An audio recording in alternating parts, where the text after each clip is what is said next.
வந்துங்க முருங்கைக்கீரை பொடி தான் செய்ய போகிறேங்க. இந்த பொடி செய்யறதுக்குங்க நல்லா முருங்கைக்கீரையாக வாங்கிங்க தண்ணியில் வந்து 2 டைம் வாஷ் பண்ணிவிட்டுங்க அதுக்கு இலைகள் மட்டும் உருவிங்க நல்ல ஒரு கிளாத்தில் வந்து நல்லா காய போட்டோம்னா அந்த ஈரத்தையில் அந்த கிளாத் வந்து உறிஞ்சிக்குங்க. அதுக்கப்புறம் வந்து நல்லா நியூஸ் பேப்பர் வச்சுட்டுங்க நல்லா உலர்த்திட்டிங்கன்னா 2 நாள் காஞ்சதுன்னா நல்லா காஞ்சிருங்க. இந்த முருங்கைக்கீரை வந்துங்க நிழலையே தானே உலர்த்தணும். அப்போ தான் வந்துங்க நல்லா அந்த கலர் மாறாமல் இருக்கும். டேஸ்ட்டும் நல்லா அப்படியே இருக்குங்க. நான் வெயில் வந்து காயப்படக்கூடாது. அப்புறம் பார்த்தா நல்லா மொறுமொறுன்னு காஞ்சிரும். நல்லா இது மாதிரி நல்லா காஞ்சிருங்க. அதுக்கப்புறம் நம்ம யூஸ் பண்ணிக்கலாம். அதையே இந்த பொடி செய்யறதுக்குங்க ஒரு அடிக்கணமான ஒரு பேன் எடுத்துக்கிறேனுங்க. அதில் வந்துங்க ஒரு 1/2 கப்பு வந்து உளுந்து பருப்பு எடுத்துக்கலாங்க. நீங்கள் கருப்பு உளுந்து வெள்ளை உளுந்து எது வேணும் எடுத்துக்கலாம். நான் வந்து கருப்பு உளுந்து எடுத்துருக்கிறேன். இதை வந்து நான் செவக்க வறுத்து எடுத்துக்கலாங்க. இந்த பேன் வந்து சூடானதுக்கப்புறங்க அடுப்பு வந்து கம்மியாக குறைச்சி வச்சுக்கோங்க. அப்போ தான் வந்து கருகாமல் இருக்கும். பொன்னிறமாக வறுத்து எடுத்துக்கலாம். பாருங்கள் உளுந்து பருப்பு வந்து ஒரு 5 நிமிஷம் வறுத்தேன். நல்லா பொன்னிறமாக வறுவட்டுச்சுங்க. நல்லா வறுவட்டுறப்பவே வந்துங்க நல்லா மணம் வருங்க. இந்தளவுக்கு வறுத்ததுக்கப்புறம் நம்ம எடுத்துக்கலாம். இது வந்துங்க ஒரு பிளேட்டில் மாற்றிக்கலாங்க. அடுத்தது வந்துங்க கடலைப்பருப்புங்க. உளுந்து பருப்பு 1/2 கப் எடுத்துங்க. அதே அளவு வந்து கடலைப்பருப்பு எடுத்துக்கலாம். அது போட்டுடலாங்க.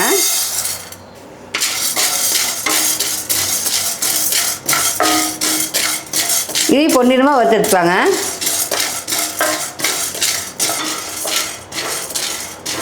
கடலைப்பருப்பு 2 நிமிஷம் வறுத்துணுங்க. நல்லா வறுவட்டுருச்சு பாருங்கள். இந்தளவுக்கு செவந்துடணுங்க. அப்போ வந்து கடலைப்பருப்பு வந்து உள்ளேயெல்லாம் நல்லா வறுவட்டுருங்க. இது வந்து மாற்றிக்கலாங்க. அது கூடவே அடுத்தது வந்துங்க 1 ஸ்பூன் சீரகம் 3/4 ஸ்பூன் மிளகுங்க. அது போட்டுடலாம். அதே லைட்டாக பொன்னிறமாக வறுத்துடலாங்க.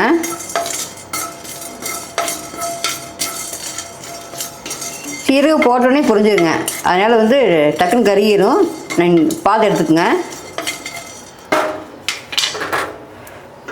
பாருங்களா செவந்துருச்சு. அதே எதையும் மாற்றிக்கலாங்க. அடுத்தது வந்துங்க எள்ளுங்க.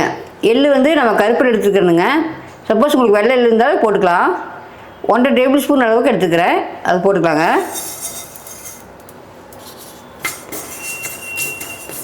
போட்டோன்னே படப்படனே வெடிச்சிருங்க. நல்லா பொரிஞ்சு வந்துடு. அதனால் போட்டு ஒரு 10-20 செகண்ட்லேயே எடுத்துக்கலாங்க. இல்லாட்டி கறியிரும். பாருங்கள் பொரிஞ்சிச்சு எடுத்துடலாம். அடுத்தது வந்துங்க 1 ஸ்பூன் கல்லுப்பு போட்டுக்கலாங்க. அது கூடவே காரத்துக்கு வந்து ஒரு 5 வரமிளகா போட்டிருக்கேன். அது போட்டுக்கலாம். சப்போஸ் உங்களுக்கு காரம் வேணும் ஒரு மிளகா கூட்டிக்கலாங்க. இல்லாட்டி குறைச்சிக்கலாம். மிளகாயும் வறுபட்டுருச்சு. எடுத்துடலாம்.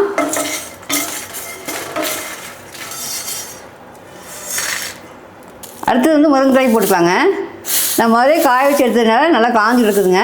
நல்லா போட்டோடனே நல்லா ஒரு 2-3 செகண்ட்லேயே வந்து வறுபட்டுரு. இது லைட்டாக வறுத்துக்கலாம். கருகி போயிடுங்க. சீக்கிரமாக வந்து நீங்கள் எடுத்துடணும். முதலே காஞ்சதுனால அந்த சூட்லேயே போட்டு எடுத்துக்கலாம். பாருங்க இப்படி முருகன் ஆயிருங்க. அந்த சூட்லேயே ஏற்கனவே காஞ்சதுனால சூடு மட்டும் ஆனால் போதுங்க. ரொம்ப நேரம் விட்டிங்கன்னா கருகி போயிடும். எடுத்துடலாங்க. இது வந்து தனியாக எடுத்து கொட்டி வச்சிடலாம். இது வந்து 2 இதாக வளர்த்துக்கலாங்க. ஒரு 4 கைப்பிடி அளவுக்கு போடுங்க. ஃபஸ்ட்டு 2 கைப்பிடி அளவுக்கு போட்டுக்கிறேன். இப்போ 2 கைப்பிடி அளவுக்கு போட்டு நம்ம வறுத்துக்கலாம். முருங்கைத்தலை வந்து அதிகமாக போடுற அளவுக்கு நல்லா தான் இருக்கும். நீங்கள் போட்டோடனே செவந்துடுங்க. அதனால் வந்து அடுப்பை ஆஃப் பண்ணிவிட்டு கூட அந்த சூட்லேயே பரட்டி விடலாம். பாருங்கள் இதுவும் லைட்டாக வந்து வறுபட்டுச்சு. நீ எடுத்துடலாங்க. இந்தளவுக்கு இருக்கணும் மறுமருன்னு எடுத்துடலாம். அடுத்தது வந்துங்க ஒரு கைப்பிடி அளவுக்கு கருவேப்பிலை போட்டுக்கலாங்க. இது நான் பச்சையாக தான் போடணுங்க. சப்போஸ் நீங்கள் வந்து காய வச்சு கூட போட்டுக்கலாம். நான் காய வைக்க மறந்துட்டேன். அதனால் வந்து பச்சையாக போட்டுருக்கேன். காய வச்சுருந்தீங்கன்னா சீக்கிரமாக வறுபட்டுருங்க. இதை பச்சையாக போட்டதுனால ஒரு 2 நிமிஷம் ஆகும். அடுப்பு வந்து கம்மியாக வச்சுட்டே வறுத்துடுங்க. அப்போ வந்து கருகாமல் லைட்டாக சூடேறி மொறுமொறுன்னு வருங்க. ஒரு 2-3 செகண்ட் வறுத்துடலாம். பாருங்கள் 2 செகண்ட் வறுத்தேன். வறுபட்டுச்சு. இப்போ பார்த்தா வதவதன்னு தான் இருக்குங்க. இந்த சூட்லேயே வச்சுட்டோம்னா நல்லா மொறுமொறுன்னு ஆயிடும். ஒரு 2 நிமிஷம் வச்சிடலாம். இப்படியே நம்ம வறுத்த எல்லா பொருளுமே கொஞ்சம் நேரம் ஆட்டுங்க, ஒரு 1/4 மணி நேரம். அதுக்கப்புறம் வந்து நம்ம பொடி பண்ணிக்கலாங்க. முருங்கைத்தலையும் நல்லா நல்லா ஆறிடுச்சு. அது முறுமுறுன்னு ஆயிடுச்சு பாருங்க. கையில் பொடிச்சாவே இப்படி ஆயிடுமா, இந்தளவுக்கு ஆயிருங்க. இதை வந்து நம்ம மிக்ஸி ஜாரில் போட்டு ஃபஸ்ட்டு அரைச்சிட்டு அதுக்கப்புறம் பருப்பு போட்டு அரைச்சிக்கலாங்க. இதை மிக்ஸி ஜாரில் போட்டுக்கலாம். இந்த கருவேப்பிலை முருங்கைத்தலை 2 சேர்ந்து ஒட்டுக்கா போட்டுக்கலாங்க.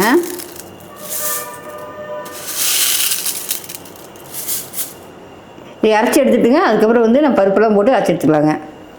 பாருங்கள், தலையை வந்து அரைச்சி எடுத்துட்டேன். இப்போ இந்தளவுக்கு அரைச்சிக்குங்க. கொஞ்சம் பருவருந்தான் இருக்கும், அந்தளவுக்கு அரைச்சிக்கலாம். இதுக்கப்புறம் வந்துங்க நம்ம வறுத்து வச்ச பருப்பு போட்டுக்கலாங்க. இதுலேயே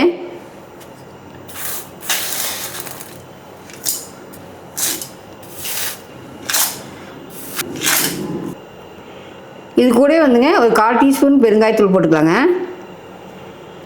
கட்டி பெருங்காயமாக இருந்தால் பருப்பு வறுக்கிறப்ப வறுத்துக்கலாங்க. நான் பொடி பெருங்காயம் காட்டி கடைசியில் போட்டுருக்குறேன்.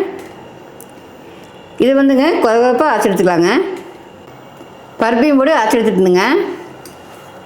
பாருங்கள், கொஞ்சம் குறைப்பாக அரைச்சி எடுத்துக்கோங்க, அது நல்லாயிருக்கும். சாதத்துக்கு, இட்லிக்கு, எல்லா தோசைக்கு எல்லாமே நல்லா இருக்குங்க. சப்போஸ் உங்களுக்கு தேவைப்பட்டால் நைஸாக அரைச்சிக்குங்க.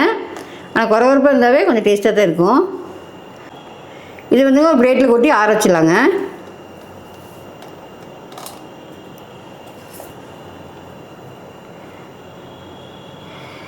ஒரு 1/2 மணி நேரம் ஆட்டுங்க. ஆறுனதுக்கப்புறம் வந்து நம்ம வேறு பாக்ஸில் மாற்றிக்கலாம்.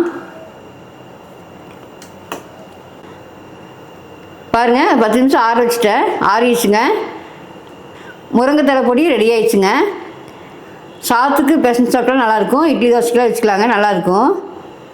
முருங்கைக்கீரையில் வந்து ஏராளமான சத்துக்கள் இருக்கிறதுனால அடிக்கடி வந்து உணவு சேர்த்துக்கலாங்க. நம்ம டெய்லி வந்து முருங்கைக்கீரை சாப்பிட மாட்டோம். இது மாதிரி பொடி செஞ்சு வச்சுட்டாங்க, டெய்லி யூஸ் பண்ணிக்கலாங்க. நீங்களும் இதே மாதிரி நான் போட்ட அளவுகளோடு போட்டு செஞ்சிங்கன்னா ரொம்ப கரெக்டாக இருக்குங்க. நீங்களும் இதே மாதிரி ஒரு மாதிரி ட்ரை பண்ணி பாருங்கள். இந்த பொடியை வந்துங்க வெளியிலேயே வச்சுட்டாலும் கெடாதுங்க. 1 மாதம் 2 மாதம் வச்சாலும் கெடாது. சப்போஸ் நீங்கள் தேவைப்பட்டால் வேணால் ஃப்ரிட்ஜுக்கு வச்சுக்கோங்க. நீங்களும் இதே முறையில் செஞ்சு பாருங்கள். செஞ்சு பார்த்துட்டு எப்படி இருக்குன்னு சொல்லுங்கள். பிடிச்சுன்னா நம்ம ஸ்ரீதேவி சமையலுக்கு சப்ஸ்கிரைப் பண்ணுங்கள், லைக் பண்ணுங்கள், ஃப்ரெண்ட்ஸ்க்காக ஷேர் பண்ணி விடுங்க. மீண்டும் ஒரு நல்ல வீடியோவில் சந்திக்கிறேங்க.